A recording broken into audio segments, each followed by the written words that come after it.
Okay, so remember, these are always going to be updated in Schoology. So if you go and you check the notes, the review notes, these should be posted in Schoology and updated with at least the most recent content.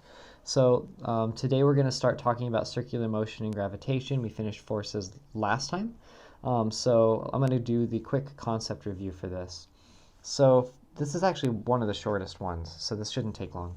So for circular motion, recall that uniform circular motion, this is a defined idea. And when an object is in uniform circular motion, that means that it moves at a constant speed, but it moves in a circular path.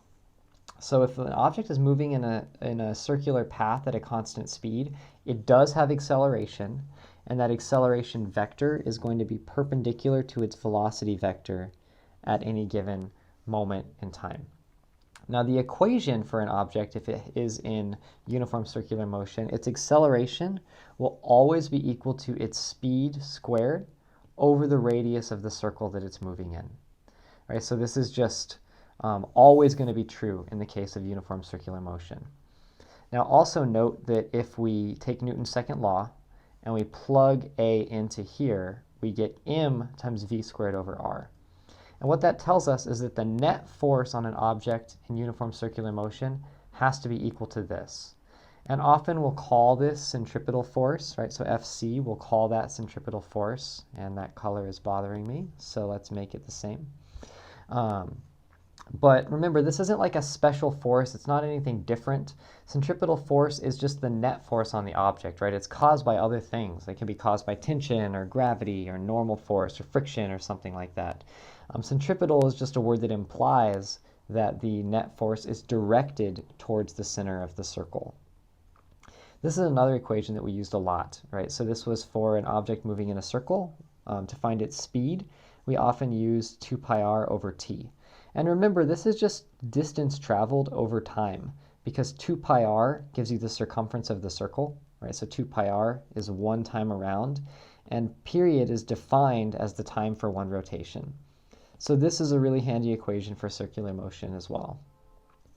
For Newton's universal law of gravitation, this is the equation that gives Newton's universal law of gravitation.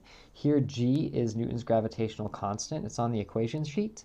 And m1 and m2 are just two masses. And r squared is the distance between the centers of the objects. So if we've got like one object, maybe let's move this over a little bit. Oh no, too much. Let's move this over a little bit. So maybe we've got one object here. Let's use the shape assist. One object here. Oh no, that's not very circular. Something like that. Something like that. This one might be m1. This one might be m2. R is the distance between their centers. Right, so that might be r. And I might pull that down a little bit out of the way. So that's our r.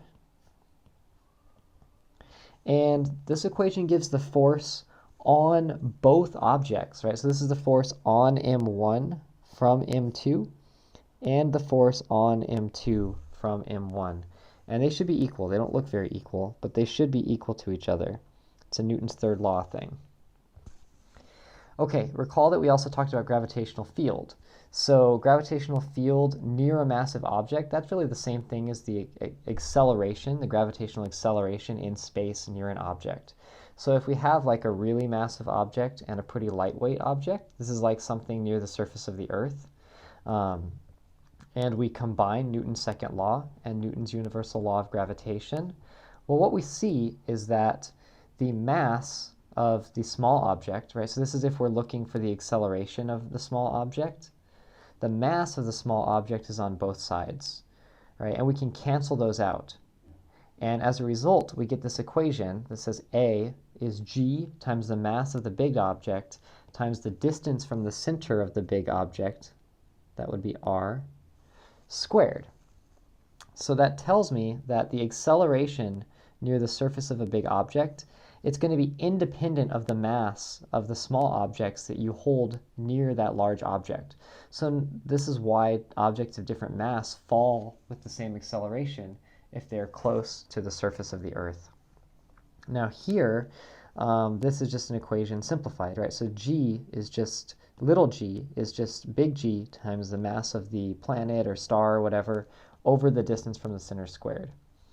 Now, often for this unit, we studied circular orbits. So in the case of an object in circular motion orbiting some massive object, we usually combine the circular motion equation for uniform circular motion with Newton's gravitational force equation. And this is because an object in orbit, if it's in a circular orbit, the net force on it has to be equal to this, and the net force is only gravitational force. I think that's about it. No, difference between gravitational mass and inertial mass. So recall that an object's mass, we just say mass because these are actually equal for any given object, but they're different sort of fundamental properties. They describe different attributes of the object. So gravitational mass, this is the property responsible for the amount of attraction between two objects. In other words, the m in this equation. So this is the property that describes how much a mass will be attracted to other massive objects. Inertial mass, on the other hand, is this property that's responsible for an object's resistance to being accelerated. Right? So that's this little m in F equals ma. Now these two equations, they describe totally different properties of an object, yet for any given object, its gravitational mass happens to be the same as its inertial mass. It's one of sort of the cool things about physics that happens to be true. And it's actually the reason why we can cancel out the m of an object on both sides of this equation, and the reason why different objects drop near the surface of the Earth. This is why they fall at the same rate, because an object's inertial mass is the same as its gravitational mass. All right, thanks guys.